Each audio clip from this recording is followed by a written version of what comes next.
Hello guys, and welcome to the David Zimaleta. Today is not my day. I'm actually having some car trouble. And you might be wondering, car trouble, no problem, right?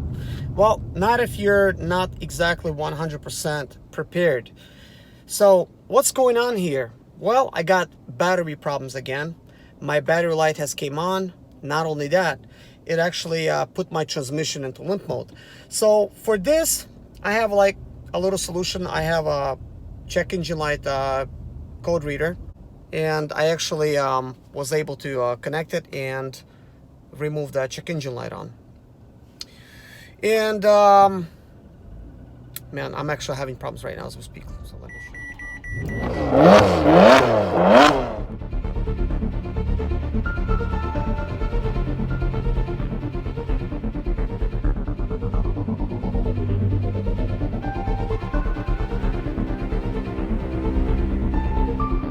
I want to document this problem that I'm having. As you can see, my battery light is on. The check engine light has came on. Look at my RPMs, 4,000 RPMs at 60. Technically, I'm having issues with battery charging. I'm gonna try to figure out what it is. But right now, this is a huge inconvenience. I'm actually taking an exit next to that Walmart right there. There's a big issue turn left onto South Tryon with Street. the alternator charging that I'm actually having. It's a brand new battery. The alternator, I replaced the voltage regulator, I replaced the brushes, and it still has not resolved the problem. Turn left onto South Tryon Street. There's apparently a big problem with these things where a computer fails on them, and you need to basically replace the computer. Anyways, right now I'm waiting at the light, and at the same time I actually got my computer plugged in. As you can see, I have two codes for the transmission. The transmission has put me in the limp mode. Also, there is a trick that I did with my Chrysler, and I'm able to see the battery voltage, which is actually displaying at 10.5, 10.7 volts. It's actually failing pretty quickly, which is not good by any means. I was having these issues for a while now, and I basically did several different things, which I just basically mentioned. But I tried to hunt for answers on YouTube, and I watched many videos, like tons of videos, and turns out nobody has a solution for this yet. I found other people that has this problem, but nobody has a solution. But I've done some digging on the internet and stuff like that, and turns out the best answer I actually gotten was from an eBay type of purchase that I did. I bought a voltage regulator. Turns out the voltage is not being regulated in the alternator itself. It's actually being regulated by the computer in this car. So the computer is technically the last resort for you to try to replace that. You need to first, check like fuses, check connectors, check battery, alternator and stuff like that, the voltage regulator, obviously. But here's what I've seen. I've seen other people in the same situation like me. They replaced the battery, they replaced the alternator, like with the used one, then they replace the alternator with the new one. Battery light still comes on, it still stays on, and they have no clue as to what's going on. But the answer that I got from an eBay purchase that I purchased a voltage regulator from, that person said this information to me, that is being controlled by the computer. And because I wrote to him, I said, listen, you sent me a bad voltage regulator, I replaced it, and I still have the same issue. And he told me that it's not being regulated at the alternator, it's being regulated at the computer. So that is a problem, because why would they do such a thing? Every other car, this is pretty straightforward. You got a battery light that's on, it's either your battery or the alternator. Why on earth did they did this for this car to where it's being regulated by the computer beats me. But I haven't checked my fuses yet. There is some fuses underneath the hood. There is a fuse in the trunk as well. There is a battery fuse there. So what I'm going to try to do is check the battery fuse and see what's going on. And right now my car is, the voltage has dropped to 9.2, and I actually have something that's plugged in the back, one of my handy dandy chargers, and even with that it is failing unless the connectors has slipped off. But basically my voltage is failing really quickly, and I need to find a parking spot to park. This is all happening in real time, guys. So telling me brake light is on, ABS, airbag, ESP, battery light, and the check engine light. And as you can see, my display is off and the car is actually still not off. So we're gonna have to turn the vehicle off now. Now of course there's enough power for the display to come on, and as you can see, it's 10.4 volts, and it's kind of charging because I have that system plugged in the back, which I will show you guys in a minute. Also, this is not normal for you to have this type of display, but you do have it if you have a Chrysler or Dodge Magnum, anything with this type of display. You have to press the music button and this north button right here at the same time for over 3 seconds. And then you're going to have this type of option. So right now it's showing me at 11 volts. Obviously I have that little thing plugged in. Let me see if I could even start it. But before I start it, let me put the key on to the on position, and let's see if I could actually delete some of these codes, because they came on. I was not able to delete them while I was driving. So let me see if this is gonna actually delete them. Okay, it says it has been cleared, whether it has been or not. Okay, so looks like it has been. Let me see if I could even start it.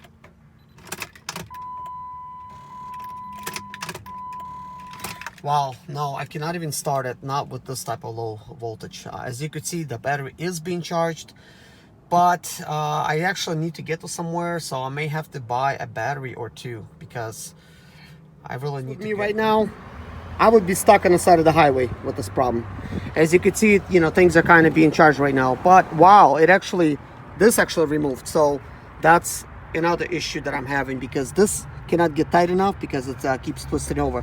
So it's charging like the wrong thing. So let me see if now we could even, actually even start the car. Let me see here. So it does start now. We could see the voltage right there. It's kind of going. So anyways, let's check the fuses in here, and then we move on underneath the hood. But first I'm just gonna, well, I'll leave it on right now, let it charge, I guess. Manual looks like one of these 40 amp fuses is the battery light. It doesn't really say your numbers, but it says green 40 amp. So we got green right here next to each other. Check them, they're good, unfortunately. So I got no choice but to go and buy myself a brand new battery. This battery is brand new, the one that I have, but I really need to make it to my next destination, and it's going to be important that the battery is going to take me there. It's obviously going to be dying kind of quickly as we go along, but you know, I have really no choice. It's not going to really fix the problem. Just going to let me get to my destination. Charging this battery, which is initial what was in there. I bought this as a spare, as a just in case battery. Now I gotta get started up. It's showing 11 volts. I'm gonna have to monitor. Looks like next time there's gonna be an issue, I'm gonna have to just unplug it. Maybe I should even do it now. It's not enough voltage. It's really not enough voltage. So battery's light is on. But anyways, let's see how far we got off the exit. So far so good. The transmission is shifting. That is definitely a good thing. This is why you always need to be prepared. You know, you never know what's gonna happen, but at least having a code reader is a good idea, because at this point I was able to actually clear my transmission codes, which was putting me in limp mode. Also, in an emergency, you also have to have some kind of battery charger, so at the very minimum you can get off the exit, or maybe you could drive to the nearest local store, you know, to buy yourself another battery, or belt, whatever else you may need if your alternator is not charging. So you could at least put that on your battery and let it charge. That's actually what I'm doing now. As you can see, the voltage is 10.8. It's trying to get to 10.7. It's fluctuating a little bit to 10.9. You know, because there is only charge pretty much going from my battery charger, which was at full charge, and I'm not really sure how long it will last trying to charge the battery like that. So this is why I'm actually kind of testing it at the same time by using a battery that's dead. It's just driving on it with you know, the battery being charged with my charger that I'm using. So this is why I'm kind of like leaving things charging, because that other battery that I bought, a brand new one, is going to be a battery that I'm going to use in an emergency type of situation and just plug it in when I actually need to get somewhere, you know, because I'm basically going to be more than an hour away from my home. That's going to be something of a big test for this unit, if it can actually get me home. So I've got my fingers crossed that that's gonna happen. But in the meantime, I'm monitoring my battery voltage. I think that I may need to plug that battery in, and I don't know how many miles. I really don't even want to say, because right now I need to drive for next 30 minutes.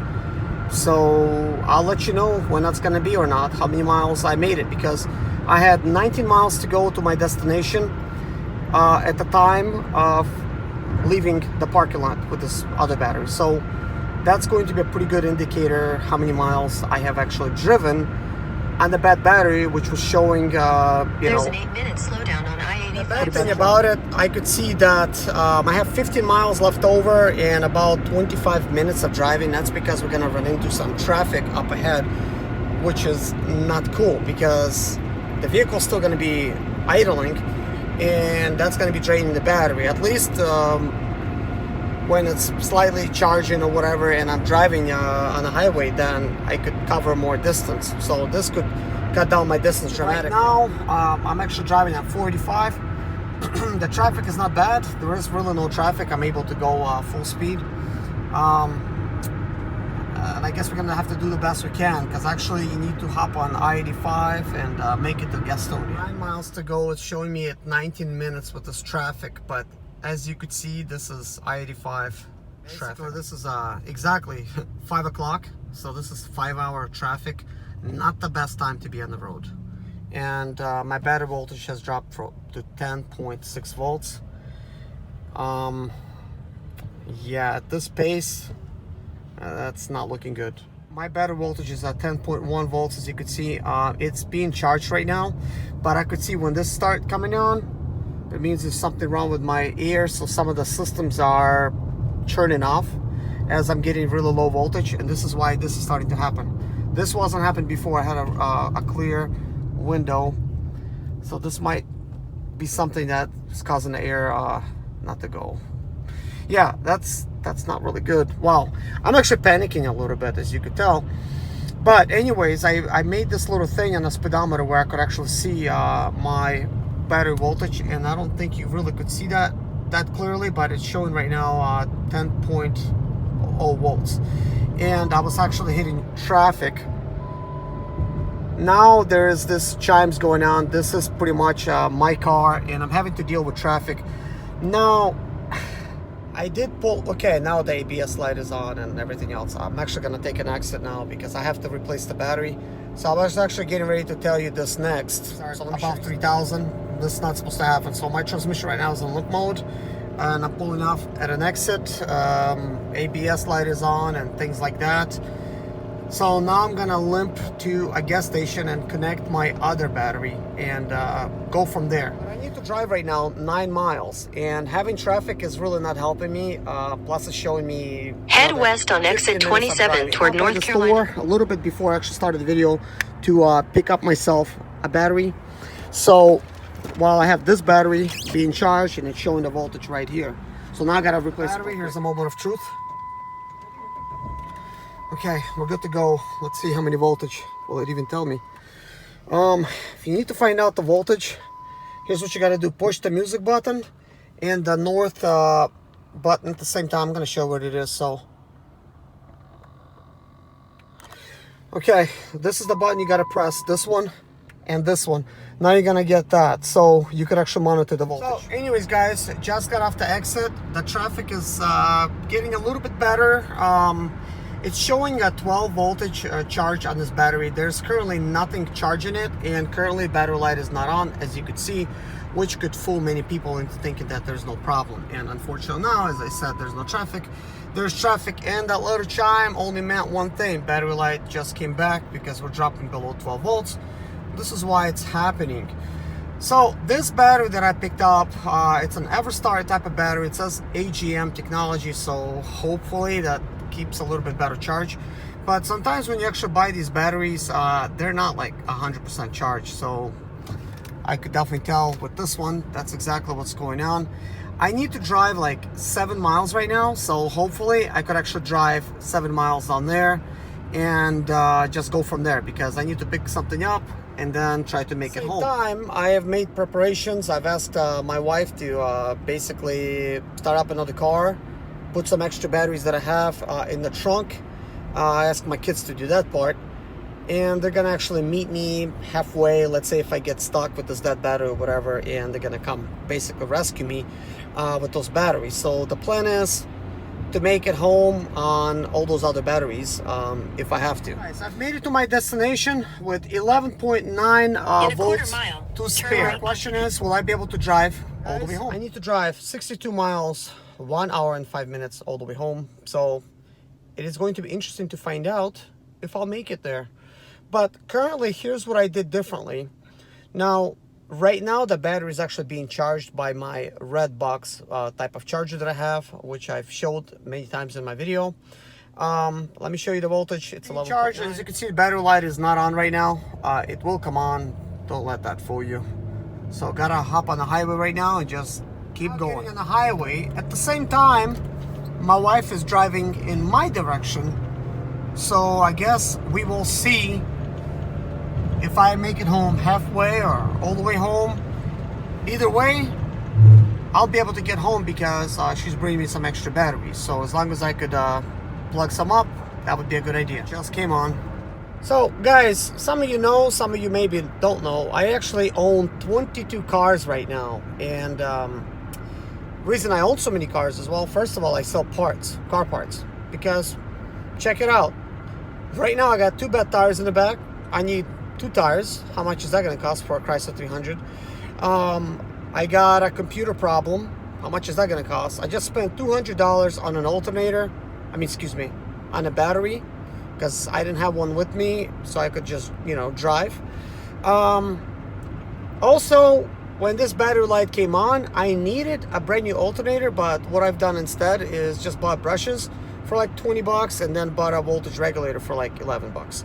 And that saved me money. But if I bought them new or used, I could have been between $100 and $200 into the whole thing. Plus, I would need to do the work myself or pay somebody to do it. So you could see, by owning cars and driving them, things will fail. You will need to buy either used or new. Used if you're trying to save money. I always try to use used parts because that saves me quite a bit of money. This is why I really wish that I should have bought another Chrysler 300 like this. I didn't have... I need a bunch of parts, and instead we ended up buying a bunch of these parts, which came out to be the price of another car. I could have bought another car for that much. Now, you might be wondering, how could I get a car that cheap? Well, auctions, of course. You pick it up at an auction, and then you could have a car. Not everybody can have the luxury of having a spare car. I can, because I have the property. I have 2 properties, so one of them being a commercial, and I just keep dropping off all my cars down there. But most people, if you live in an apartment or like a house, especially if it's you have to deal with association fees, they will not let you have a car for parts. Even if it's in your backyard, they'll complain. Even if it's something like a boat, they don't like that kind of stuff, and they'll give you a bunch of problems. But for me, I live in the county, kind of like in the country. No association fees, So I'm able to basically have a lot of this stuff without having any Recently I bought a Jeep Patriot, and I needed a bunch of parts. And I tried, like in my mind, reason, should I buy all the parts for it, or should I just buy one more Jeep Patriot? So, long story short, I bought $550 worth of parts. I fixed it in an afternoon, so I bought all those parts at a junkyard, LKQ, and I got a huge discount on them parts. But that same week, another Jeep Patriot, a complete one that was crashed somewhere in the back, went for $500. So that just goes to show you, I should have just got one of those. So if I needed tires, I would have had tires. If I needed wheels, I would have had wheels. If I needed another alternator or an engine, I would have had that. Plus, I would have had all the front end parts and a bunch of stuff left over. So this is why, to me, it's worth having always a couple cars at least of the same brand, so you could have some parts. This is why I have 8 Sprinters, because over the years, I just keep buying Sprinters that people had problems with, and anytime something fails on my Sprinter, I go ahead and remove something that I need from another one and keep going. And this is why that saved me quite a bit of money. Hey guys, good news! I actually made it home. As you can see, I have 11.3 volts remaining on my battery. So that means I went from 11.9 to 11.3. I was actually able to drive a little bit over 60 miles, like 64 miles on that battery. Not only that, I actually drove about 15 miles on top of that because I needed to make it to a destination. Keep in mind, I actually have my battery charger plugged up. As you can see, this is my battery charger right here. If you guys need one, I'm gonna link it up in the description below. It is nice to have something like this, guys, because this is a very strong one. This is a professional one, and it could definitely save you if you're in a tight spot. We'll race. I'll take the Porsche, yeah. Serge, you just walked through, you look like some rapper just walked I'm like, dude, it looks like some gangster, you know, all these cars. You know, a rapper's got these cars. Oh, dude, it's hilarious. Dude, it's hilarious. We're making a video and it's like a rap video. He walks by. That's awesome, dude. No, but it's That's like a rare shot, you know?